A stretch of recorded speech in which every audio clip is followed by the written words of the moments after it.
This is Duke University.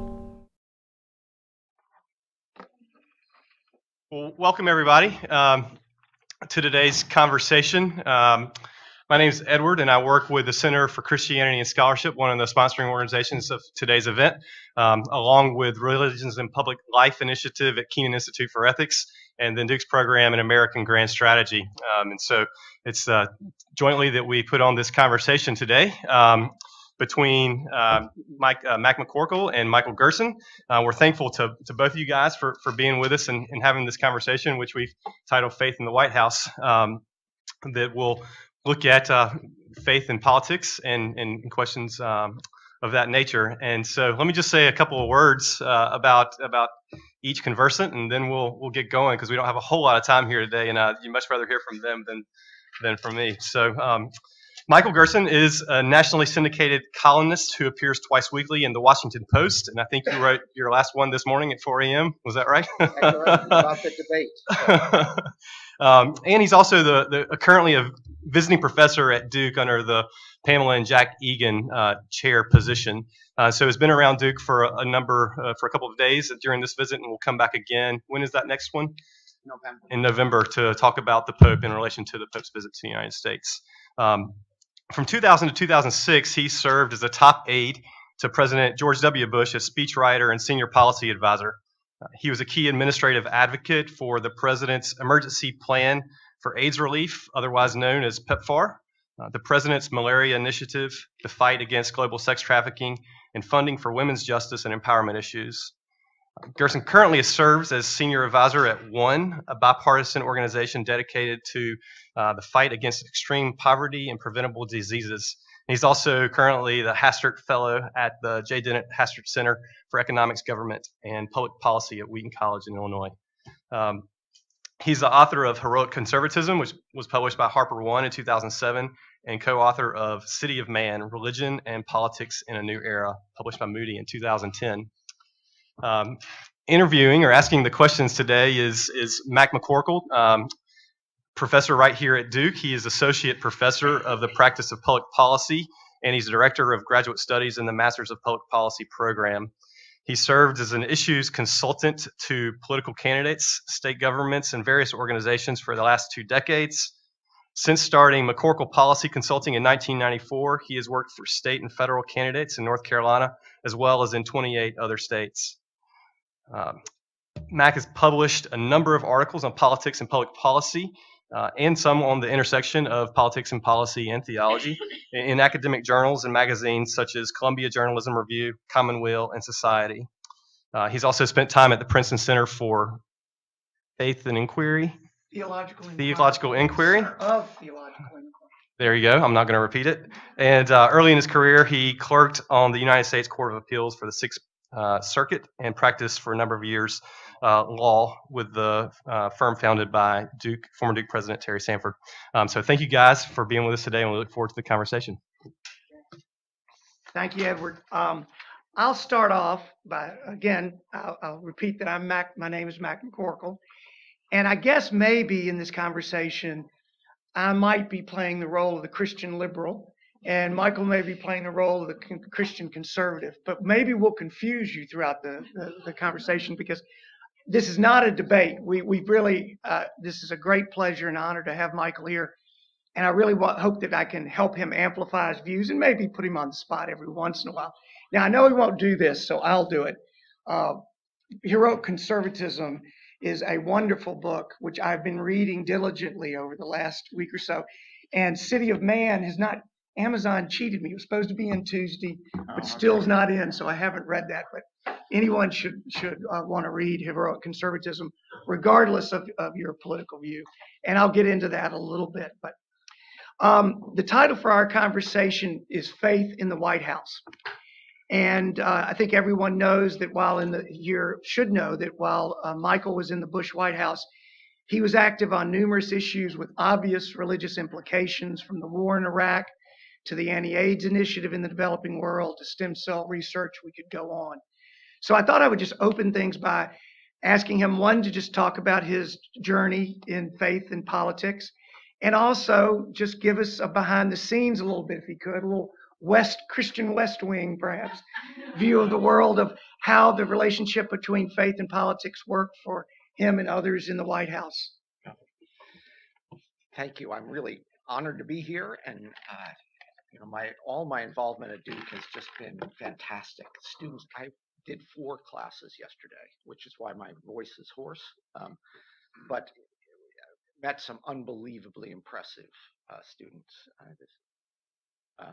Tremendous honor for me to be here and to be associated with so many institutions. So last night it was the Keenan Institute for Ethics and the Global Health Institute and the Sanford School were all the co-sponsors of the event, and I've gotten to know some great people in that context. So it's been a good time. I'll tell you, I didn't take the normal political route in Washington. I was a theology major at Wheaton College. I was headed to Fuller Theological Seminary to get a THD, and I got a call literally from out of the blue from a former political figure who became a prison reformer, Chuck Colson, who had read some of my stuff in the Wheaton College newspaper and asked me to help him move to Washington and help write a book. Everybody hearing okay? Can you hear? So that I took a little bit of a different path. I went to Capitol Hill as a domestic policy person on Capitol Hill, particularly on a set of issues about how to catalyze the role of private and religious institutions in the provision of social services. And a set of issues that came to be known as compassionate conservatism. I worked for Jack Kemp for a while, one of my heroes. I took a diversion into straight journalism. I mean, non-opinion journalism.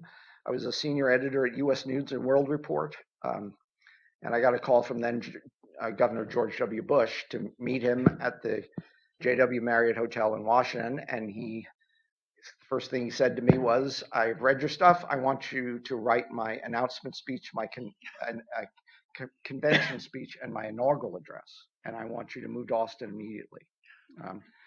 And he was not a declared candidate at that point. This was really early, but he had a kind of infectious confidence. And he was one of the few people in the entire country that was also using some of the same terminology we were using about compassionate conservatism, and which was one of the attractions going down there. We didn't really get along in style. He is a little, I'm pretty buttoned down, and he's not. And he's, has locker room humor that makes me uncomfortable, which he knows, but it ended up being a very good relationship. We kind of had a sympathetic understanding of a lot of different issues. Well, at the time, we were trying to do something pretty extraordinary, which I hope Republicans would do in this context. But I worked for Bob Dole in 1996.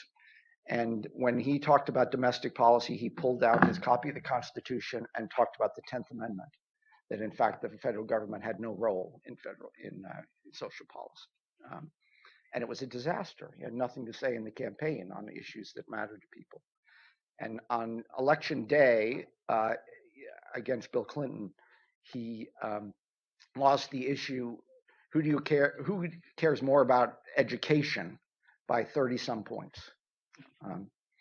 And I thought, going down to Austin, that if we could pull even on that question, we would win the presidency.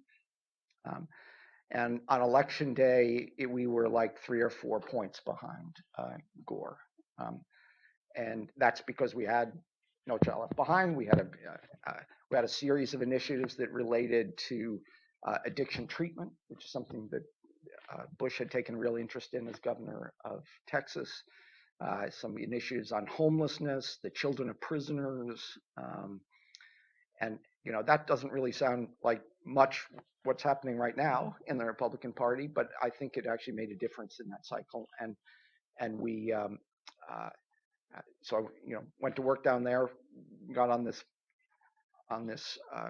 train by which I became head of speechwriting at the White House, and then 9/11 changed the direction of the fundamental direction of the administration in a more international area, and not just in matters of war and peace and on the war on terror, but also eventually on development and disease, which the president thought were important instruments of American power and important expressions of American values. On that, do you see the anti-AIDS initiative and a number of the other things that you were active in the White House part of compassionate conservatism? Do you see it religiously based or inspired?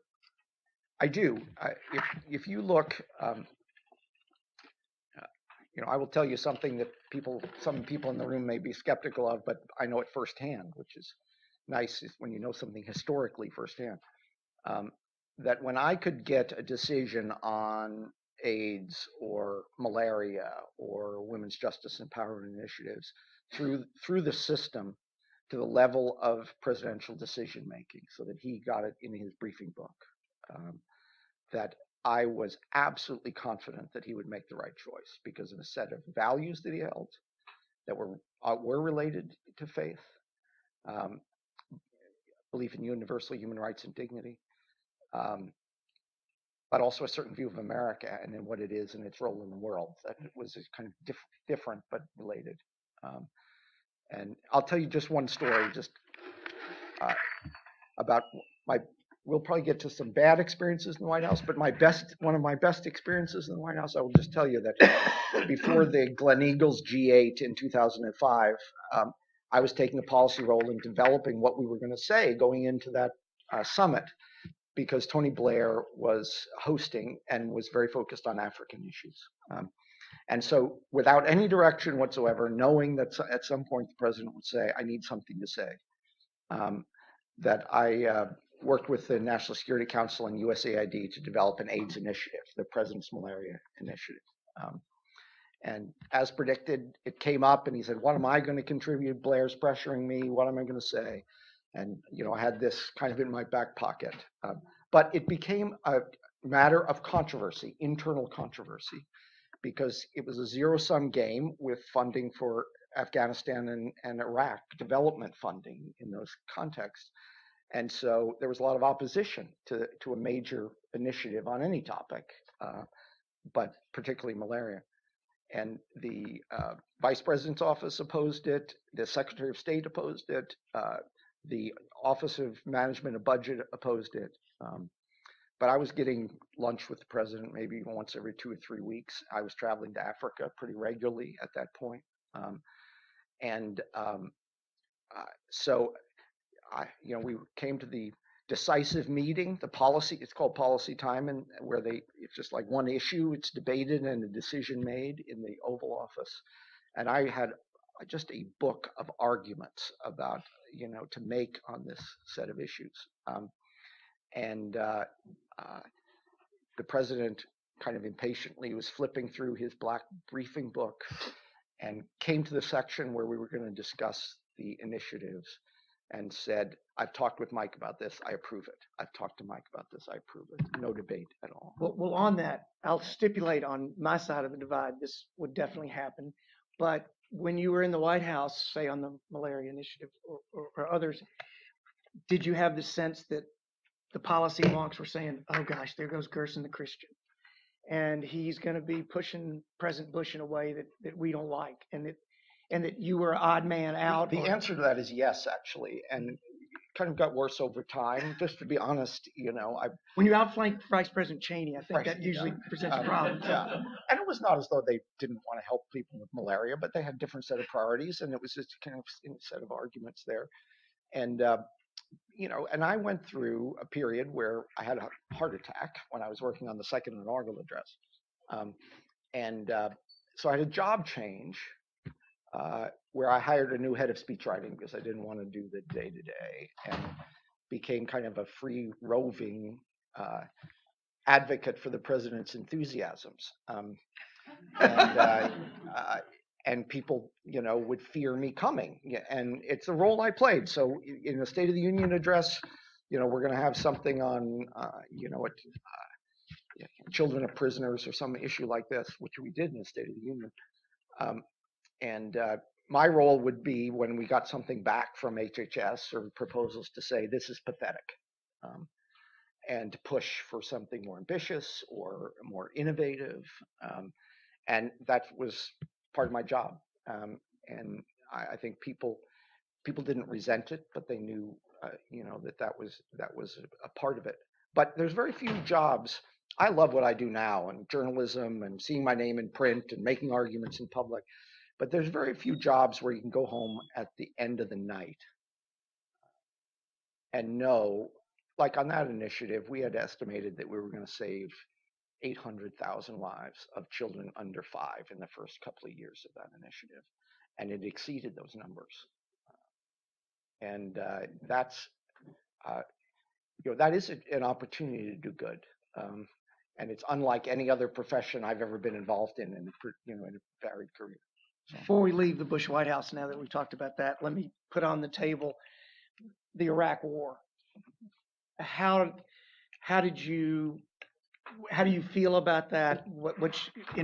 Upon reflection, especially any theological views on that, or is that not an issue that really strikes you? No, theological reflection on this. I mean, we were acting on the basis, whatever the level of skepticism is, we were acting on the basis of intelligence that we thought was real.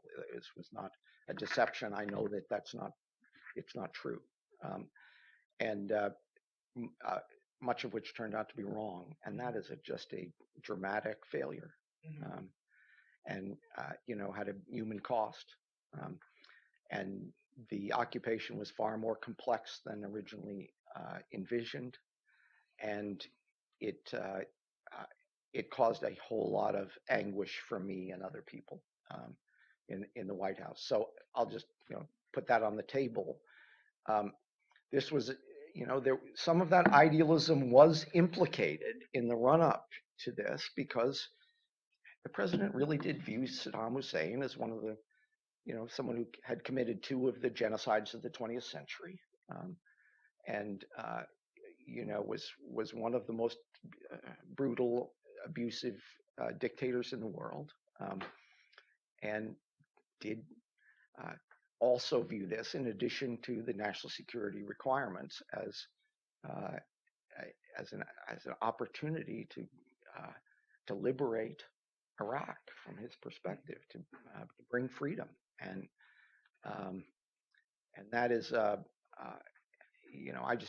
it took on tremendous complications that challenged all of our moral frameworks. Let's rather than relitigate Iraq, let's bring it up to the current day. And you've been very critical of the current occupant of the White House on the issue of Syria, saying it's a disaster.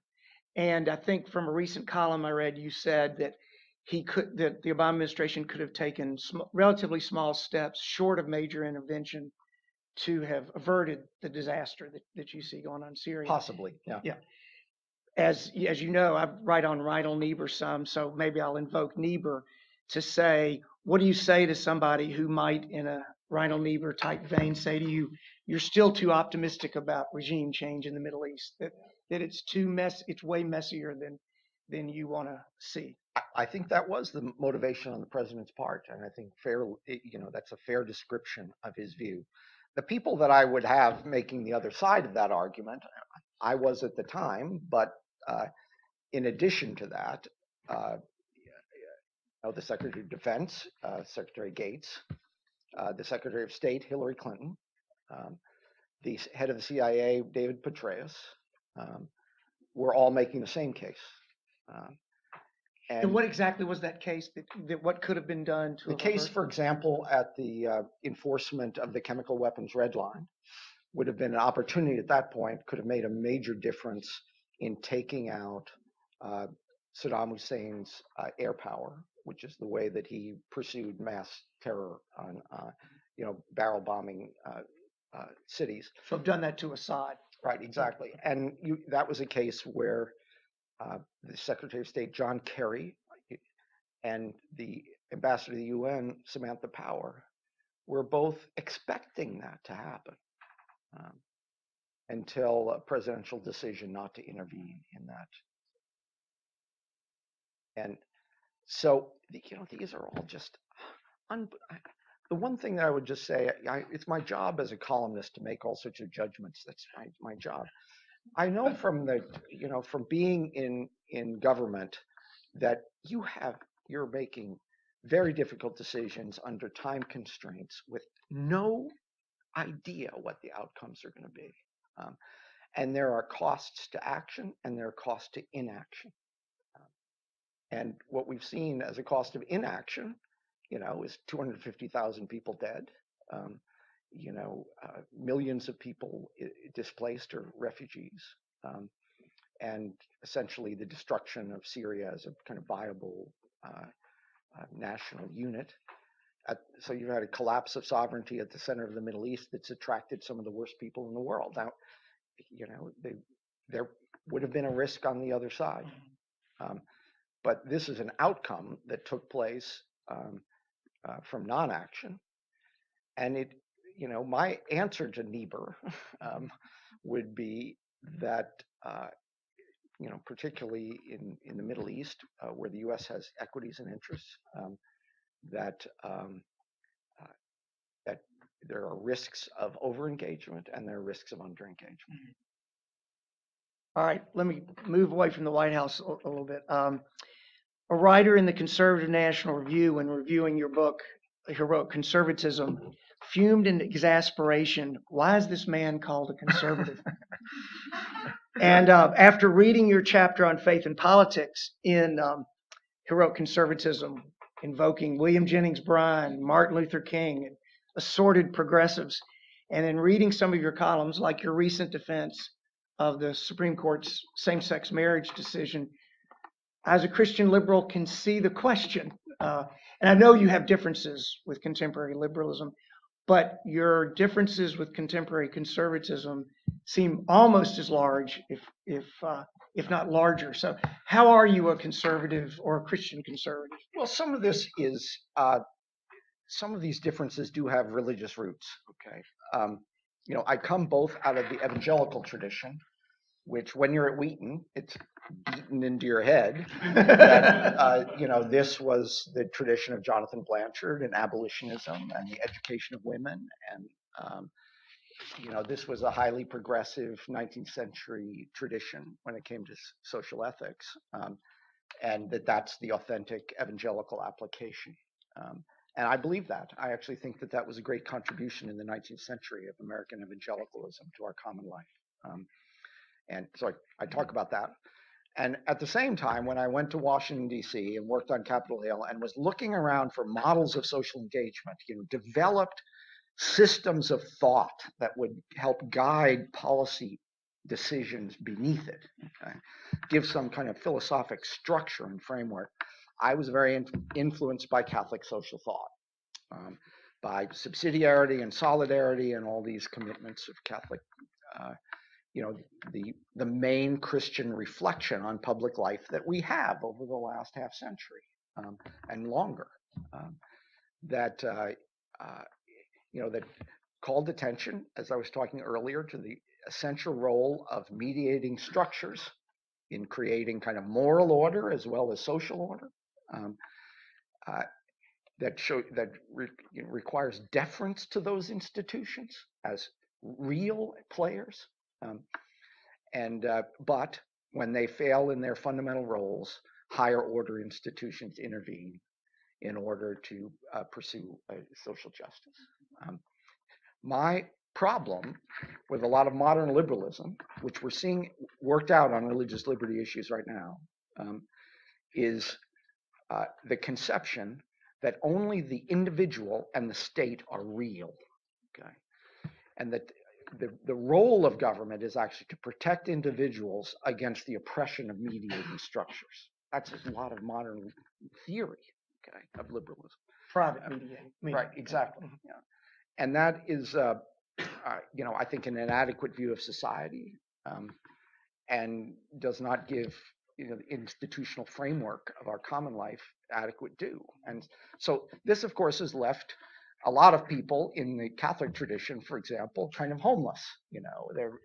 It's a social justice tradition that is morally conservative and strongly believes in mediating structures as the place in which people gain direction, values, purpose, skills. But it seems like one of the reasons why you are, I used to work for Bob Casey, coming out of that tradition, the Catholic social welfare tradition, pro-life in the jargon of today's politics like you. And certainly the Democratic Party is not a comfortable place for someone who is pro-life. But Bob feels more pushed in the social welfare tradition towards the Democrat or liberal side. Is it your view on economics and and free markets that push you more back to the right or to the I think that's some of it. I did work for Kemp. I think that that free market economics has the most adequate account, the structure that takes most adequate account for human nature, and has been an institution or a form of human economic organization that has made some of the greatest gains against poverty in history. So, I focus on international development issues often, and we set the Millennium Development Goals to have extreme poverty, and that Millennium Development Goal was met 5 years early, and the reason was the growth of China and India and taking hundreds of millions of people out of poverty at the same time. And this, if you just look generally as a system of economic organization, this has produced wealth and unprecedented wealth, and has probably over the last 20 years taken 1 billion people out of poverty. But let me be a reflexive or unthinking liberal for a second and say that, okay, you're extremely concerned, extremely eloquent about global poverty. But when it comes into the United States, you are still with the supply side, free market viewpoint, while wealth inequality, income inequality, economic inequality is growing out of proportion in the United States. How do you reconcile those two? Well, I guess I reconcile them by having a pretty radical critique of what's going on in the U.S. economy. I don't think markets can adequately address some of the deep challenges that we face, common challenges we face as a society. I've been influenced by Bob Putnam at Harvard, who just wrote the book Our Kids, which I would highly recommend, where he's talking about a growing, essentially class-based structure based on having the skills and social capital to compete in a modern economy.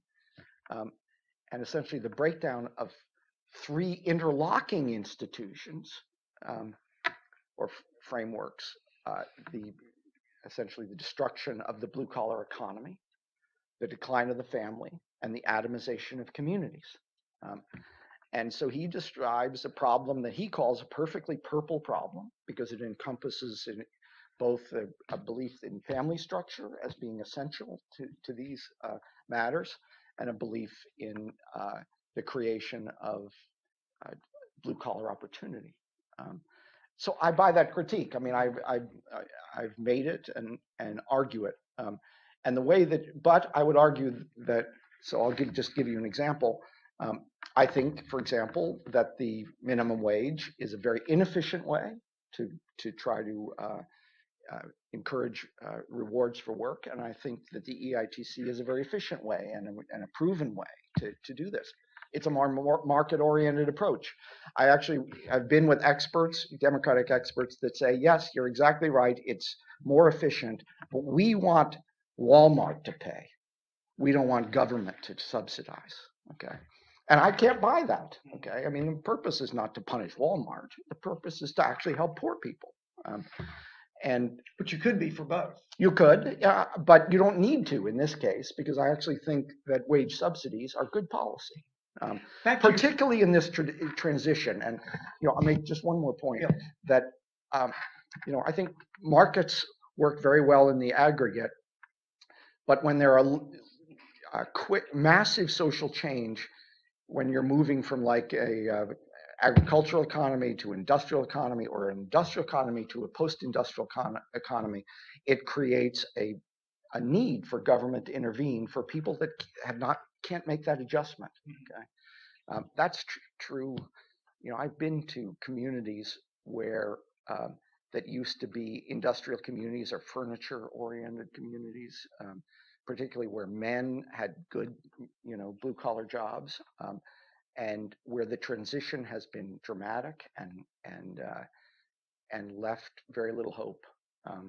And under those circumstances, government has a perfectly valid role in engaging in job training and or other innovative ways, actually moving people to different places, which is a kind of interesting approach to poverty issues, subsidizing being able to move somewhere else. But at any rate, so I would just make the point that in economic transitions, there's a really important role of government in that. And how does your faith, when you think about economics, because this is a hard question for me, how does your faith move you on economic questions? I mean, there's the question always of policy evidence. There's a question of going beyond that and staking out a claim. It certainly seems easier to do that when you're talking about developing world problems than when you're talking about problems here in the United States, or not true?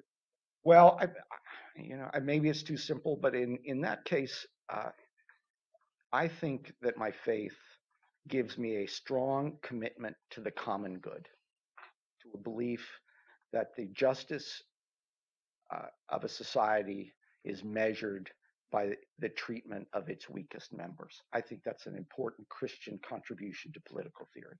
Okay, but that doesn't tell me what human system, is going to best achieve results. I mean, you can't just automatically assume that one type, either a free market system or an interventionist system, is going to be better at that. That's actually an evidence-based decision. I mean, you have to look at results. And my view, I believe in a mixed economy. That's where most people come up. And the question is the mix. I mean, that's the policy question. And I'm probably on the mix a little more towards government intervention than libertarians would be, who wouldn't think there's any mix. So, but what about tax cuts and the Bush tax cuts, to put something on the table?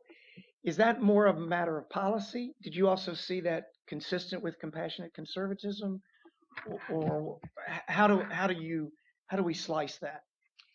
Well, I guess I come from a tradition that says I want rewards for labor, which I think is very important in an economy, and you need rewards for capital investment in an economy. I mean, if you're going to get economic growth, that's the reality. So it depends on your. I think that it's producing a mix of revenue that's going to promote economic growth and fund the fundamental purposes of government. Is really, I don't think the numbers or the percentages are indicated by faith. It's actually depends a lot on economic theory, the way you approach these things. So, so if you're talking about, I would prefer to see a system. I believe in a progressive tax structure. I think that's essential, but I don't think that it's tax systems that create equity. I think in a modern economy, what creates equity is making sure that people have the education, skills, and social capital to compete in a modern economy. That's how you get equity. It's not done through redistribution, except when you use the redistributive purposes of government to fund those purposes, to actually provide the skills that are necessary, the education that is necessary. Now, like on education, it may require more money than we're spending now, but it would have to be spent quite differently in order to have a just system, the way we do education in America, which is deeply unjust, our current system. It's the kind of thing that if middle-class parents faced the problems that the poor faced in America, you would have a revolution in this country. But so I think that it's important for systems to work properly, to prepare people. And then, of course, there is a purpose in an economy of just taking care of people who can't care for themselves. That's a different purpose than the one I'm talking about. Let's go to theology, and then we'll go to campaign politics and end up with the inevitable question about the Donald, so that you'll be able to. Yep. Okay, 5 questions. Okay. I mentioned to you before that a student, at least, of Reinhold Niebuhr and his brother, Richard Niebuhr, wrote a short essay in the Christian Century that has always intrigued me, called The Grace of Doing Nothing, right before World War II really broke out in the early 30s, not right before, but in the 30s. And it warned against interventionism in foreign policy, called for more faith in God's plan for the world. Now, Richard Niebuhr moved away, arguably, from that stance, but it's still an important and influential essay on the Christian left. I don't know if you've read it before, but the question really is, how do you assess the claims of pacifism and the grace of doing nothing? My immediate reaction to that is the grace of doing nothing in the 1930s is a very tough case to make. This was the time when you had the growth of fascist movements and militarism in Asia that was either going to be confronted or it was going to be victorious. And so I've always had great respect for the pacifist tradition, and I think that it's admirable. But I think the 20th century is one of the best arguments against that tradition that you could possibly produce.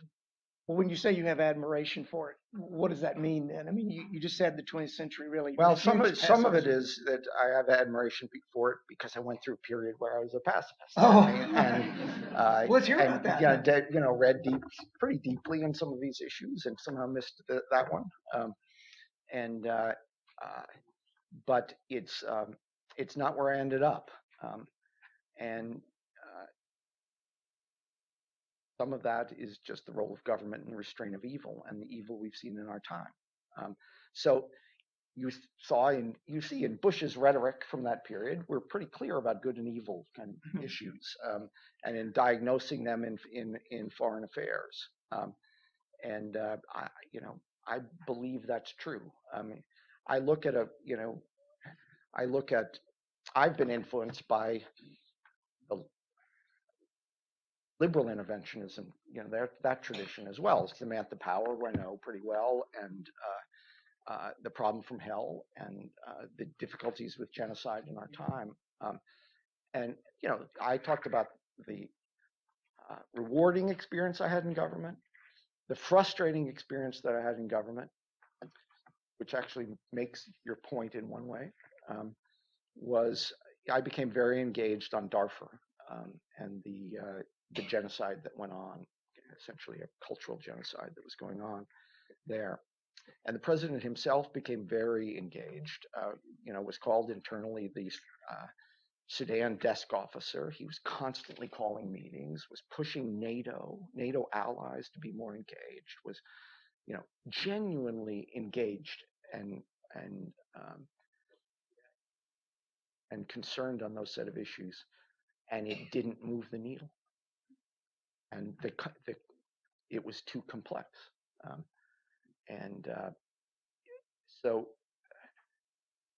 But I look at a circumstance like that and think that America did have a responsibility in Rwanda. America did have a responsibility in the Balkans. and that that there are always risks and unknowns, but I think there are terrible risks of inaction. I gather the conservative isolationist tradition has little appeal to you.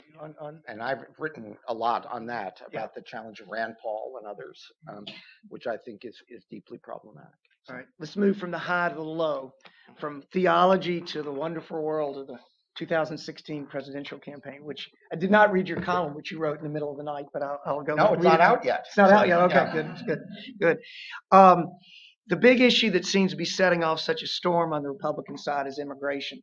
And Donald Trump has especially pounced on Jeb Bush's comment that he made that many illegal parents are engaged in an act of illegal parents. Many parents of illegal immigrant families are engaged in acts of love when they bring their families across the border. And Trump has jumped on him at every case for that. I was struck in reading Heroic Conservatism that when you were working with George W. Bush in the 2000 South Carolina primary, he said almost the same thing, Very similar words. And then I think of Ronald Reagan back in the 80s, which they will show the videotape on various shows, saying that he believed in amnesty, and he even used the word for those who were here.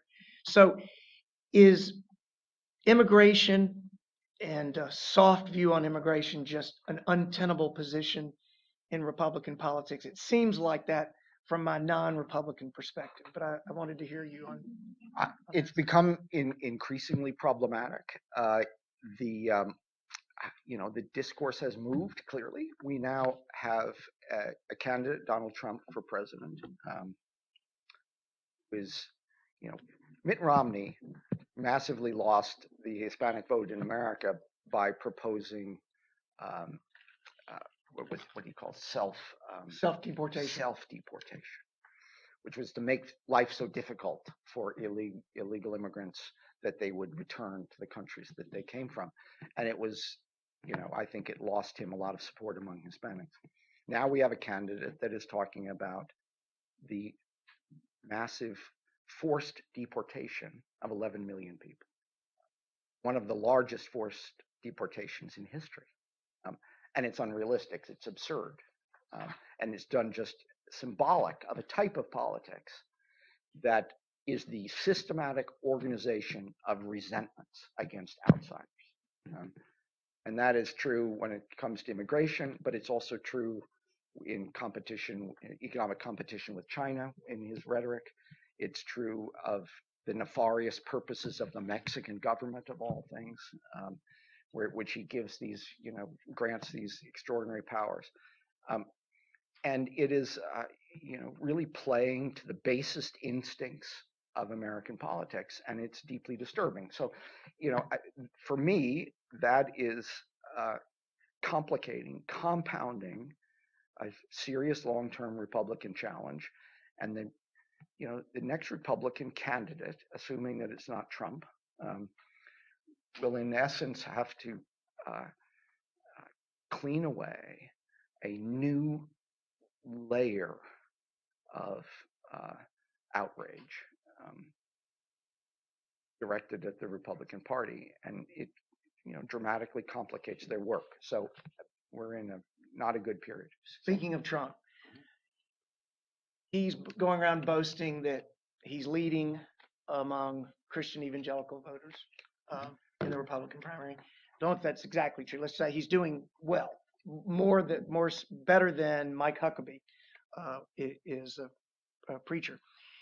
And at the same time, he says he can't really recall anything he's ever done that's made him ask for God's forgiveness, which, I don't know, maybe you'd want an atheist more than somebody who would say that. I don't know. But what does that mean, or does it mean anything about the Christian evangelical movement in terms of politics, that Trump could be leading among Christian evangelical voters? Well, what it means is that the Trump movement is much more similar to European right-wing xenophobic parties like UKIP, like the National Front, organized around resentment of outsiders, fearful of cultural change, multiculturalism, not religious in particular. And I don't find any way to make that comport with a Christian social ethic. But what's going on you think in Christian evangelical voters? Let's say they do hear Trump say that, or what's your bet that, oh, well, I've never asked God for forgiveness about anything that I've ever done. Should that be a tripwire that says, well, then I'm not voting for you? I don't know in isolation. Do we want to? If it's an indication of an absence of humility, we have plenty of evidence. You don't really require theological confirmation, but it's useful. So insofar as that's a useful presidential virtue, then it's probably indicative, but there are a lot of things would be. So I'm not sure I would make the theological case here, except to say that this is a type of politics that is a pretty explicit rejection of kind of the mainstream of Christian social thought in wherever it's found, that Christians that are taken in, I think, it's problematic. But this is not the best place to conclude. But the one thing that I would just say that I don't want to underestimate is, I have an immediate visceral reaction to Donald Trump, where I think he's everything that's worst about a demagogue in politics, and I have kind of almost physical reaction to this buffoonery. But I have family members and people I know who have that reaction to the political establishment in America right now, the current political establishment. And there's a cultural gap in perception, me and some others, that I don't know what to make of. I've talked with people who literally believe that everything I'm part of, all the structures, the parties, everything, they've all failed so utterly and fundamentally, and so fundamentally discredited, that's the joke. That's the buffoonery. And when people start to believe that so deeply in a democracy, that's a bad sign. It's a dangerous thing. And those divisions become very deep. That type of polarization is not just a polarization of views, like I would argue with a liberal. It's actually a polarization of perceptions, fundamentally different view of the world. And I'm afraid we're moving in that direction to some extent. And so I hope that this is a transitory, movement. But I'm fearful that there's something more fundamental going on. Well, one thing I think we've proven is Mike Gerson is a unique kind of conservative. But you want to get some questions? Yeah, I think we have time for maybe one or two questions, depending on how long the answers are. So, Yeah. Hey, how are you? Yeah, great. You want to identify yourself? Sure, Jared Dorsey.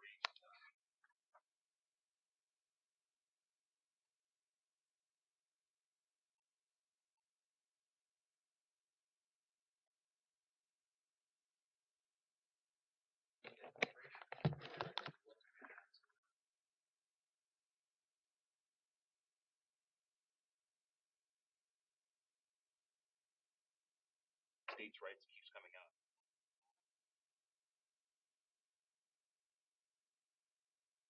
National solution, be this civil.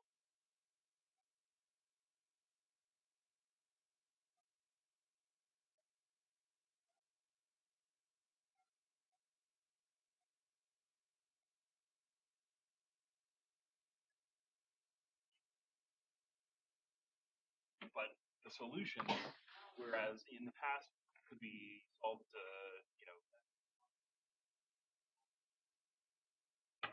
now it's really a much more 30-second answer. 30-second answer is tough, but should go with the trend of thinking that states are pesky.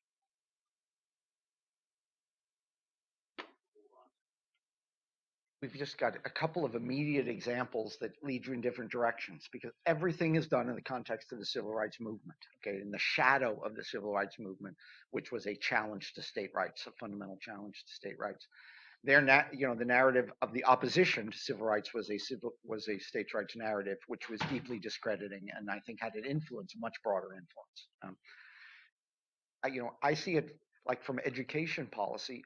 Local control has not delivered results in a lot of places. Okay, and in fact, No Child Left Behind was an attempt not to dictate curriculums, but to require testing and disaggregation of data to prove that local communities were not serving minority students. That was the reason that it was done.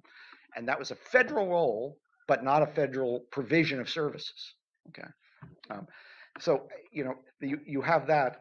That's another example. Welfare is a different example where, in fact, a lot of solutions did bubble up in Wisconsin and Michigan and some other places that informed federal solutions.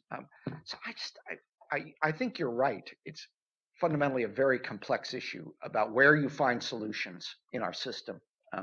And they're not all national, but we just have a history that has led us kind of in that direction. Further discussion. Next question. Yes.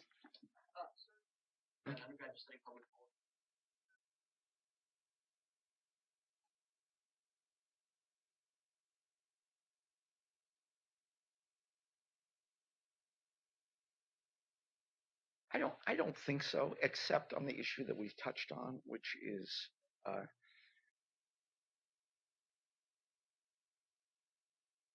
the fallenness of choices. How things that I regarded as having good intentions might not have good results. Serving in government is an introduction to complexity. Everything that I've seen it from a couple of sides now, where, like Samantha Power, this is an example, was viciously critical of what we did on Darfur because we weren't active enough. Okay. And I was at the center of that response, everything that I possibly could, and resented the criticism. Now I'm attacking her on Syria. Okay. And she probably has a similar experience because of the complexity of kind of challenges and problems. And so I think that it wouldn't change my view on rights or, sorts of religious institutions or whatever. But it certainly changed my views on the implementation of policy. Cut it off. All right. Yeah, we're facing room constraints. I think the classroom's going to be coming in here in a second, but let's give the.